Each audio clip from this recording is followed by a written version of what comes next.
Photoshop ഡിസൈനിങ്ങിൽ ഉപയോഗിക്കപ്പെടുന്ന ചിത്രങ്ങളിൽ പ്രധാനമായിട്ടും കാണുന്ന പോർട്രേറ്റ് ചിത്രങ്ങളിൽ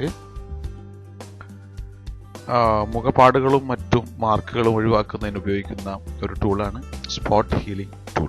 സ്പോട്ട് ഹീലിംഗ് ടൂള് സാധാരണ വളരെ ചെറിയ ഏരിയ ഹീൽ ചെയ്തെടുക്കുന്നതിനാണ്, അല്ലെങ്കിൽ അതിൻ്റെ ബ്ലെമിഷ്നെസ് അല്ലെങ്കിൽ ഇംപ്യൂരിറ്റീസ്, മുഖത്ത് കാണുന്ന ആവശ്യമില്ലാത്ത പാടുകളും മറ്റും ഒഴിവാക്കുന്നതിനും ആണ് നമ്മൾ ഇവിടെ ഈ മുഖത്തെന്ന് പറഞ്ഞാൽ ചിത്രത്തിൽ കാണുന്ന ആവശ്യമില്ലാത്ത സംഗതികളെ നമുക്ക് വളരെ വിദഗ്ധമായി തന്നെ വളരെ അനായാസകരമായി ഒഴിവാക്കാൻ പ്രാപ്തമാക്കുന്ന ഒരു ടൂളാണ് ഈ ഹീലിംഗ് ടൂൾസ്. അതിൽ നമ്മൾ സ്പോട്ട് ഹീലിംഗ് ടൂള് ഉപയോഗിക്കുന്നത് പഠിച്ചു. സ്പോട്ട് ഹീലിംഗ് ടൂള് സെലക്ട് ചെയ്തതിന് ശേഷം നമ്മൾ ആവശ്യമായ ഭാഗത്ത് ഒന്ന് സ്പോട്ട് ചെയ്ത് കൊടുത്തു കഴിഞ്ഞാൽ തന്നെ എന്താ പറയുക, കറക്റ്റ് ആയിട്ടുള്ള അതിൻ്റെ ടോണ് മെയിൻറ്റെയിൻ ചെയ്യപ്പെടുന്നതാണ്. ഇവിടെ മറ്റൊരു ടൂളാണ് നമ്മൾ പരിചയപ്പെടുത്തുന്നത്. ഇതിനായിട്ട് ഇവിടെ ഈ കാണുന്ന സ്പോട്ട് ഹീലിംഗ് ബ്രഷ് ടൂളിന് പകരമായിട്ടുള്ള healing brush tool. Healing brush tool select ചെയ്തതിന് ശേഷം നമ്മൾ കറക്റ്റ് ചെയ്യാൻ ഉദ്ദേശിക്കുന്ന ഇടത്ത്, ഇപ്പം ഇവിടെ ഉദാഹരണമായിട്ട് ഇവിടെ ഈ കാണുന്ന മുഖത്ത് കാണുന്ന ആവശ്യമില്ലാത്ത പാടുകളെ നമ്മൾ കറക്റ്റ് ചെയ്യാൻ ഉദ്ദേശിക്കുന്നെങ്കിൽ ഈ ഭാഗത്ത് വരേണ്ടതായിട്ടുള്ള കളറുകളുടെ ഒരു സാമ്പിളിംഗ് നടത്തേണ്ടതുണ്ട്. ഈ സാമ്പിൾ നമ്മൾ സെലക്ട് ചെയ്യുന്നത് അതിൻ്റെ ആ ചിത്രത്തിൻ്റെ തന്നെ മറ്റൊരു ഭാഗത്തു നിന്ന് ആയിരിക്കും. ഇതിനായിട്ട് സാമ്പിൾ സെലക്ട് ചെയ്യുന്നതിനായിട്ട് നിങ്ങളുടെ കീബോർഡിൽ ആൾട്ട് കീ അമർത്തി പിടിച്ചുകൊണ്ട് സാമ്പിൾ ഭാഗത്ത് ഒരു ക്ലിക്ക് ചെയ്യുക, ഒരു തവണ ക്ലിക്ക് ചെയ്യാം. ഇതിനുശേഷം നമുക്ക് ഇവിടെ കൊണ്ടുവന്നിട്ട് ക്ലിക്ക് ചെയ്ത് കൊടുക്കുക, സ്പോട്ട് ചെയ്യുന്നിടത്ത് ക്ലിക്ക് ചെയ്ത് കൊടുക്കുക. അപ്പോൾ നമുക്ക് കറക്റ്റായിട്ട് ആ സ്പോട്ടിങ് നമുക്കിങ്ങനെ ചെയ്യാനായിട്ട് സാധിക്കും. അതുപോലെ തന്നെ എവിടെയാണ് വേണ്ടതെന്നുണ്ടെങ്കിൽ ഇങ്ങനെ കറക്റ്റായിട്ട് ചെയ്യും. അല്പം ക്ഷമയോട് കൂടിയിട്ടും വളരെയധികം ടോൺ മെയിൻറ്റെയിൻ ചെയ്തുകൊണ്ടും ചെയ്യേണ്ട ഒരു പ്രവർത്തനമാണിത്. അതുകൊണ്ട് തന്നെ അല്പം സമയം എടുത്തുകൊണ്ട് തന്നെ ഇത് ചെയ്യേണ്ടതുണ്ട്. ചിലപ്പോൾ മണിക്കൂറുകൾ തന്നെ ആവശ്യമായി വന്നേക്കാം. ചില സ്പോട്ടുകൾ മൂവ് ചെയ്ത് അതിൻ്റെ കറക്റ്റ് ടോണിലേക്ക് എത്തുന്നതിന് വേണ്ടിയിട്ട് വളരെയധികം സമയം തന്നെ വന്നേക്കാം. എന്തായാലും ആ ടോൺ കറക്റ്റ് ചെയ്യുന്നത് വരെ നമുക്ക് അതിൻ്റെ പ്രവർത്തനം തുടർന്ന് സ്പോട്ട് കറക്റ്റ് ചെയ്തിട്ട് എടുക്കാവുന്നതാണ്. ധാരാളമായ പ്രാക്ടീസ് ഇതിൽ ആവശ്യമാണ്. ഈ ബ്രഷിൻ്റെ വലിപ്പവും കൂട്ടുകയും കുറയ്ക്കുകയും ആവാം. ഇതിനായിട്ട് നമുക്ക് റൈറ്റ് മൗസ് ബട്ടൺ ക്ലിക്ക് ചെയ്ത് കഴിഞ്ഞിട്ടുണ്ടെങ്കിൽ അതിൻ്റെ ആ ബ്രഷിൻ്റെ അല്ലെങ്കിൽ ആ ടൂളിൻ്റെ സൈസ് നിയന്ത്രിക്കുന്നതിനുമായിട്ടുള്ള ഒരു വിൻഡോ നമുക്ക് ലഭിക്കുന്നതാണ്. ഇതിൽ ഈ മുകളിൽ കാണുന്ന ഈ ഭാഗത്ത് ബ്രഷ് ഡയമീറ്റർ എന്നുള്ള ഈ ഭാഗത്ത് സ്ലൈഡർ വലുതാക്കിക്കൊണ്ട് നമുക്ക് അതിൻ്റെ ബ്രഷിൻ്റെ വലിപ്പം കൂട്ടുവാനും കുറയ്ക്കാനും സാധിക്കും. അതുപോലെ തന്നെ അതിൻ്റെ സ്പേസിങ്, ഇത് ഹാർഡ്നെസ് ആണ് ഈ കാണുന്നത്. ഹാർഡ്നെസ് എന്നുകൊണ്ട് ഉദ്ദേശിക്കുന്നത് ഇതിൻ്റെ എഡ്ജ്, അതായത് നമ്മൾ ഉപയോഗിക്കുന്ന ബ്രഷിൻ്റെ എഡ്ജ് എത്രമാത്രം ഷാർപ്പാവണോ അല്ലയോ എന്ന് തീരുമാനിക്കുന്നതിനാണ് ഹാർഡ്നെസ് എന്നുകൊണ്ട് ഉദ്ദേശിക്കുന്നത്. ഇപ്പോൾ 100% ഹാർഡാണ്, അതായത് എഡ്ജ് വളരെ ഷാർപ്പായിട്ടാണ് നമുക്ക് ലഭിക്കുന്നുണ്ടാവുക. എന്നാൽ ഇപ്പോഴെല്ലാം എഡ്ജ് സ്മൂത്തൻ ചെയ്യുന്നത്, വളരെയധികം സ്മൂത്തൻ ചെയ്യുന്നത്, ഇപ്പോൾ ഒരു 40% സ്മൂത്തൻ ചെയ്ത് കഴിഞ്ഞിട്ടുണ്ടെങ്കിൽ നമുക്ക് ആൾട്ട് ക്ലിക്ക് ചെയ്ത് ഉപയോഗിക്കുന്ന ഇടത്ത് നമുക്ക് വളരെ സ്മൂത്തായിട്ട് തന്നെ ആ ഏരിയയിൽ അപ്ലൈ ചെയ്തെടുക്കാനായിട്ട് സാധിക്കും.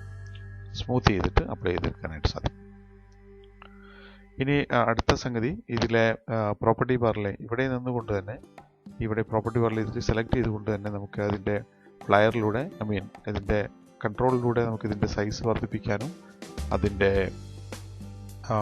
ഹാർഡ്നെസ് വ്യത്യാസപ്പെടുത്താനായിട്ടും സാധിക്കും. ഇതുപോലെ തന്നെ രണ്ട് ബ്രഷ് സ്ട്രോക്കുകൾ തമ്മിലുള്ള സ്പേസിങ് അഡ്ജസ്റ്റ് ചെയ്യുന്നതിന് വേണ്ടിയിട്ടാണ് ഇത്. നോർമലി 25% ആണ് ബൈ ഡിഫോൾട്ടായിട്ട് ഉണ്ടാകുന്നത്. സ്പേസിങ് ആവശ്യമാണെന്നുണ്ടെങ്കിൽ നമുക്ക് ഇത് ഇവിടെ വ്യത്യാസപ്പെടുത്താവുന്നതാണ്. സ്പേസിങ് എന്ന് പറഞ്ഞാൽ രണ്ട് സ്ട്രോക്കുകൾ തമ്മിലുള്ള ഗ്യാപ്പ് ഇവിടെ നമ്മൾ ഡ്രാഗ് ചെയ്യുന്ന സമയത്താണ് അത് യഥാർത്ഥത്തിൽ നമുക്ക് അനുഭവപ്പെടുക. സാധാരണഗതിയിൽ ഒരു സ്പോട്ടിംഗ് ആണെന്നുണ്ടെങ്കിൽ ഈ സ്പേസിംഗ് എന്നുള്ളത് നമുക്ക് അനുഭവഭേദ്യമാവില്ല. എന്നാൽ ചില സന്ദർഭങ്ങളിൽ നമുക്ക് ഇങ്ങനെ ഡ്രാഗ് ചെയ്തിട്ട് ചെയ്യേണ്ടതായിട്ട് വരും. അത്തരം സന്ദർഭങ്ങളിൽ സ്പോട്ടുകൾ തമ്മിലുള്ള സ്പേസിനെയാണ് നമ്മൾ ഈ സ്പേസിംഗ് കൊണ്ട് ഉദ്ദേശിക്കുന്നത്. നോർമലി അത് നമ്മൾ സ്പേസ് ഇടാറില്ല. 0 ആയിട്ടോ അല്ലെങ്കിൽ ചെറിയൊരു പോയിൻ്റായിട്ടോ 10-15 പോയിൻ്റായിട്ടോ ആണ് മെയിൻറ്റെയിൻ ചെയ്യാറ്. അടുത്തത് ബ്രഷിന് ഉണ്ടാവേണ്ട ആംഗിളിനാണ് അടുത്ത കൺട്രോൾ ഉപയോഗിക്കുന്നത്. ഈ കൺട്രോളിലൂടെ ബ്രഷിൻ്റെ ആംഗിൾ, ഇപ്പോൾ ഇത് കറക്റ്റ് റൗണ്ടായിട്ടാണ് വർക്ക് ചെയ്യുന്നത്. ചില സന്ദർഭങ്ങളിൽ നമുക്ക് ഈ ബ്രഷിൻ്റെ ആംഗിൾ വ്യത്യാസപ്പെടുത്തേണ്ടതായിട്ട് വരാം, റൗണ്ട്നെസ് വ്യത്യാസപ്പെടുത്തേണ്ടതായിട്ട് വരാം. ഇപ്പം 0 ആംഗിളിലാണുള്ളത്. ഇവിടെ ക്ലിക്ക് ചെയ്തുകൊണ്ട് നമുക്കിതിനെ ഇങ്ങനെ താഴത്തോട്ട് അമർത്തി കഴിഞ്ഞാൽ അതിൻ്റെ റൗണ്ട്നെസ് കുറഞ്ഞ് ഒരു ഓവൽ ഷേപ്പിലേക്ക് ബ്രഷ് മാറിയിരിക്കുന്നത് കാണാം. ഇതുപോലെ തന്നെ ഇങ്ങോട്ട് ബ്രഷ് മാറ്റാം. അതുപോലെ തന്നെ ഇതിൽ പിടിച്ചുകൊണ്ട് ഇതിനെ റൊട്ടേറ്റ് ചെയ്യാനായിട്ട് സാധിക്കും. കണ്ടോ, ഇപ്പോൾ നമുക്ക് ഇവിടെ പിടിച്ചുകൊണ്ട് നമുക്കിവിടെ റൗണ്ട്നെസ് ക്ലിയർ ചെയ്യാനായിട്ട് സാധിക്കും. കണ്ടോ, അതുപോലെ തന്നെ ഈ ഏരോയിൽ പിടിച്ചുകൊണ്ട് നമുക്കിതിനെ റൊട്ടേറ്റ് ചെയ്യാനായിട്ടും സാധിക്കും. ഇത് വിവിധ ഘട്ടങ്ങളിൽ വിവിധ തരത്തിലായിട്ട് ഈ മറ്റ് ചിത്രഭാഗങ്ങളെ എഫക്റ്റ് ചെയ്യാത്ത വിധത്തിൽ ബ്രഷ് അപ്ലൈ ചെയ്യുന്നതിന് വേണ്ടിയിട്ടാണ് ഇത് സൈസിങ്ങും മറ്റും നമ്മൾ ഉപയോഗിക്കുന്നത്. ധാരാളമായി പ്രാക്ടീസ് ചെയ്ത് നോക്കുക. അടുത്ത സോഴ്സ് എടുക്കുന്നത് മോഡ് എന്നുള്ളതാണ്. ബൈ ഡിഫോൾട്ട് നോർമൽ എന്ന മോഡിലാണ് നമ്മൾ വർക്ക് ചെയ്യുന്നത്. മറ്റു മോഡുകൾ റീപ്ലേസ്, മൾട്ടിപ്ലൈ പോലുള്ള മോഡുകൾ സാധാരണഗതിയിൽ ഉപയോഗിക്കുന്നില്ല. എന്നാലും കൂടുതൽ അഡ്വാൻസ് ആയിട്ടുള്ള ഉപയോഗത്തിലേക്ക് നമുക്ക് അത്തരം മോഡുകളെ കുറിച്ച് പിന്നീടുള്ള പാഠങ്ങളിൽ പഠിക്കുന്നതാണ്. ഇനി സോഴ്സ് എന്നുള്ളത് രണ്ട് തരത്തിലുള്ള സോഴ്സ് ആണുള്ളത്. ഒന്ന് സാമ്പിൾ സോഴ്സ്, രണ്ട് പാറ്റേൺ സോഴ്സ്. ബൈ ഡിഫോൾട്ട്, അതായത് നോർമലി നമ്മൾ ഉപയോഗിക്കുന്നത് സാമ്പിൾഡ് സോഴ്സ് ആണ്. അതായത് ആൾട്ട് കീ പിടിച്ചുകൊണ്ട് ക്ലിക്ക് ചെയ്തെടുക്കുന്നതിനെയാണ് സാമ്പിൾഡ് സോഴ്സ് എന്ന് പറയുന്നത്. സോഴ്സ് എന്ന് പറഞ്ഞാൽ എവിടെ നിന്നാണോ നമ്മൾ ഹീൽ ചെയ്യാൻ ഉപയോഗിക്കുന്ന കളേഴ്സ് കൊണ്ടുവരുന്നത് അതിനെയാണ് സോഴ്സ് എന്ന് പറയുന്നത്. സ്രോതസ് എന്നാണ് മലയാള അർത്ഥം. എന്നാൽ അത് നമ്മൾ സാമ്പിൾഡ് സോഴ്സ് ആണ് സാധാരണ നമ്മൾ ധാരാളമായിട്ട് ഉപയോഗിക്കുന്നത്. ഇനി ചില സന്ദർഭങ്ങളിൽ ആവശ്യമാണെങ്കിൽ പാറ്റേൺ ഉപയോഗിക്കാം. പാറ്റേൺ ഇത് സെലക്ട് ചെയ്ത് കഴിഞ്ഞാൽ ഇവിടെ പാറ്റേൺ ആക്റ്റീവ് ആവുകയും ഇതിൽ നിന്നും ആവശ്യമായ പാറ്റേണുകൾ സ്വീകരിക്കാം. കൂടുതൽ പാറ്റേണുകൾ നമുക്ക് ഉണ്ടാക്കാവുന്നതാണ്. കൂടുതൽ പാറ്റേണുകൾ നിങ്ങളുടെ കമ്പ്യൂട്ടറിലും അല്ലെങ്കിൽ നിങ്ങളുടെ ഫോട്ടോഷോപ്പിലും കണ്ടെന്നും വരാം. ഇവിടെ അപ്പോൾ പാറ്റേൺ ആയിരിക്കും നമ്മളിവിടെ പേസ്റ്റ് ചെയ്തതെന്നർത്ഥം. ആ പാറ്റേണിൻ്റെ നിലയ്ക്കായിരിക്കും ഇവിടെ ഹീലിംഗ് നടക്കുന്നതും പേസ്റ്റിംഗ് നടക്കുന്നതും എന്നാണ് മനസ്സിലാക്കേണ്ടത്. നോർമലി സാമ്പിൾഡിലാണ് നമ്മൾ ചെയ്യാറ്. ഇനി അലൈൻഡ് സാമ്പിൾ എന്നുള്ള എന്താ പറയുക, ഹീലിംഗ് ബ്രഷ് ടൂളിന്റെ പ്രോപ്പർട്ടി ബാറിൽ കാണുന്ന ഒരു കൺട്രോളാണ് ഇവിടെ കാണുന്നത്. ഇതില് സാമ്പിൾ സ്വീകരിക്കുന്നിടത്തുനിന്ന് ഏത് ലെയറിൽ നിന്നായിരിക്കണം സാമ്പിൾ സ്വീകരിക്കുന്നത് എന്നുള്ളതിനെയാണ് ഇത് ഉദ്ദേശിക്കുന്നത്. കറണ്ട് ലെയർ എന്ന് പറഞ്ഞാൽ നമ്മൾ ഇപ്പോൾ ആക്റ്റീവ് ആയിരിക്കുന്ന ലെയർ ആണ് കറണ്ട് ലെയർ. അതിൽ നിന്ന് സാമ്പിൾ സ്വീകരിക്കാം. അതുപോലെ തന്നെ കറണ്ട് ആൻഡ് ബിലോ ഇപ്പോഴുള്ള ലെയറിൽ നിന്നും തൊട്ട് താഴെയുള്ള ലെയറിൽ നിന്നും ആണ് സാമ്പിൾ സ്വീകരിക്കേണ്ടതെങ്കിൽ കറണ്ട് ആൻഡ് ബിലോ എന്ന ഓപ്ഷൻ സ്വീകരിക്കാം. അതല്ല, നിങ്ങളുടെ ഡിസൈൻ വർക്കിലെ എല്ലാ ലെയറുകളിൽ നിന്നും കോമ്പോസിറ്റ് ആയിട്ടുള്ള കൂട്ടമായിട്ടുള്ള ഒരു കളറാണ് അല്ലെങ്കിൽ ഒരു സാമ്പിൾ ആണ് സ്വീകരിക്കേണ്ടതെങ്കിൽ ഓൾ ലെയേഴ്സ് എന്നുള്ളത് സ്വീകരിക്കാം. ഇവിടെ ഈ രണ്ട് ഓപ്ഷൻ, കറണ്ട് ലെയർ ഒഴിച്ച് ബാക്കി കറണ്ട് ആൻഡ് ബിലോ എന്ന ലെയറും ഓൾ ലെയേഴ്സ് എന്നുള്ള ഓപ്ഷൻ സ്വീകരിക്കുമ്പോൾ ഇവിടെ ഈ കാണുന്ന കൺട്രോൾ ഓൺ ആവുന്നുണ്ട്. ഇത് turn on and of two include the adjustment layer ആണ്. അഡ്ജസ്റ്റ്മെന്റ് ലെയറുകളെ കുറിച്ച് നമ്മൾ പഠിക്കുന്നുണ്ട്. ആ സമയത്ത് കൂടുതലായിട്ട് മനസ്സിലാക്കാവുന്നതാണ്. അഡ്ജസ്റ്റ്മെന്റ് ലെയറുകളിലെ കളറിങ്ങും അല്ലെങ്കിൽ അതിന്റെ കണ്ടന്റ് കൂടി ഈ സാമ്പിളിങ്ങിന് ഉപയോഗപ്പെടുത്തണോ വേണ്ടയോ എന്നുള്ളതാണ് ഈ ബട്ടൺ ഇതിലൂടെ ഉദ്ദേശിക്കുന്നത്. എന്നാൽ ഇവിടെ കാണുന്ന ഈ ബട്ടൺ താൽക്കാലമായിട്ട് നമുക്ക് ആവശ്യമില്ലാത്തതാണ്. കാരണം ഇത് ടേബിളറ്റ് പ്രഷർ കൺട്രോളിന് ഉപയോഗിക്കുന്നതാണ്. ടേബിളറ്റ് പി സി എന്ന് പറഞ്ഞിട്ടുണ്ടെങ്കിൽ ഒരു പ്രത്യേക തരം പി സി ആണ്. അതിൽ ഉപയോഗിക്കുന്നത് സ്റ്റൈലസ് പോലുള്ള ചില ഉപകരണങ്ങളാണ്. ആ ഉപകരണങ്ങളുടെ പ്രഷറും മറ്റു കാര്യങ്ങളും ഇവിടെ അപ്ലിക്കബിൾ ആവണോ വേണ്ടേ എന്നുള്ളതിന് വേണ്ടിയിട്ടാണ്. മൗസിന് പകരമായിട്ട് ഉപയോഗിക്കുന്ന ചില ഉപാധികളാണ് ഈ പ്രഷർ, സ്റ്റൈലസ് പോലുള്ള സംഗതികൾ. അതുകൊണ്ട് ഇത് നമ്മളെ സംബന്ധിച്ചിടത്തോളം അപ്ലിക്കബിൾ അല്ല, ഒരു ടൂൾ അല്ല. അടുത്തത് ക്ലോൺ സോഴ്സ് സ്വീകരിക്കുന്നത്. അതായത് ഹീലിംഗ് ബ്രഷ് ടൂളിനായിട്ട് സോഴ്സ് സ്വീകരിക്കുന്നത് നമുക്ക് വിവിധ എന്താ പറയുക ക്ലോണിംഗ് ലൊക്കേഷനുകളായിട്ട് സേവ് ചെയ്യാനായിട്ട് സാധിക്കും.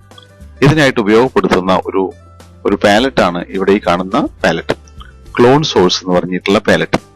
ഈ പാലറ്റിലൂടെ 5 ഇടത്തെ വിവിധ തരത്തിലുള്ള 5 ഇടത്തെ സോഴ്സുകൾ നമുക്ക് സ്വീകരിച്ചു വെക്കാം. ഇപ്പോ ഈ ഇടത്ത് മാത്രമാണ് സോഴ്സ് സ്വീകരിച്ചിട്ടുള്ളത്. ഇവിടെ ഒന്നും സോഴ്സ് സ്വീകരിച്ചിട്ടില്ല. അപ്പോൾ നമ്മൾ ഇവിടെ ഇത് സെലക്ട് ചെയ്തതിന് ശേഷം ഇതിലേക്ക് ആൾട്ട് പിടിച്ചിട്ട് ക്ലിക്ക് ചെയ്ത് കഴിഞ്ഞിട്ടുണ്ടെങ്കിൽ ആ സോഴ്സ് അവിടെ സ്വീകരിക്കപ്പെട്ടു. ഇതുപോലെ മറ്റ് ചിത്രങ്ങളിൽ നിന്നും നമുക്ക് സോഴ്സ് സ്വീകരിക്കാവുന്നതാണ്.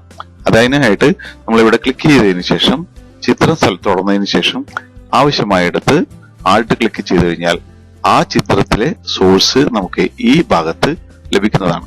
ഇതിലൂടെ മറ്റ് ചിത്രങ്ങളിലേക്ക് നമുക്ക് ഈ സോഴ്സ് സെലക്ട് ചെയ്തതിനു ശേഷം മറ്റ് ചിത്രങ്ങളിലേക്ക് നമുക്ക് അതിന്റെ എന്താ പറയുക, നമ്മൾ സോഴ്സ് സ്വീകരിച്ച ചിത്രത്തിലെ ഭാഗങ്ങളെ കൊണ്ടുവരാനും ലയിപ്പിക്കാനും മറ്റും ധാരാളമായിട്ട് സാധിക്കും.